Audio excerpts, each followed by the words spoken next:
Shohmadon tog'larida erimaydi qor, erimaydi qor.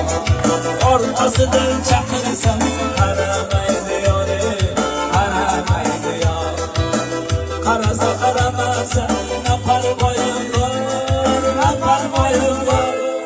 Yoshligimda ko'ngil bergan sinfdoshim bor edi.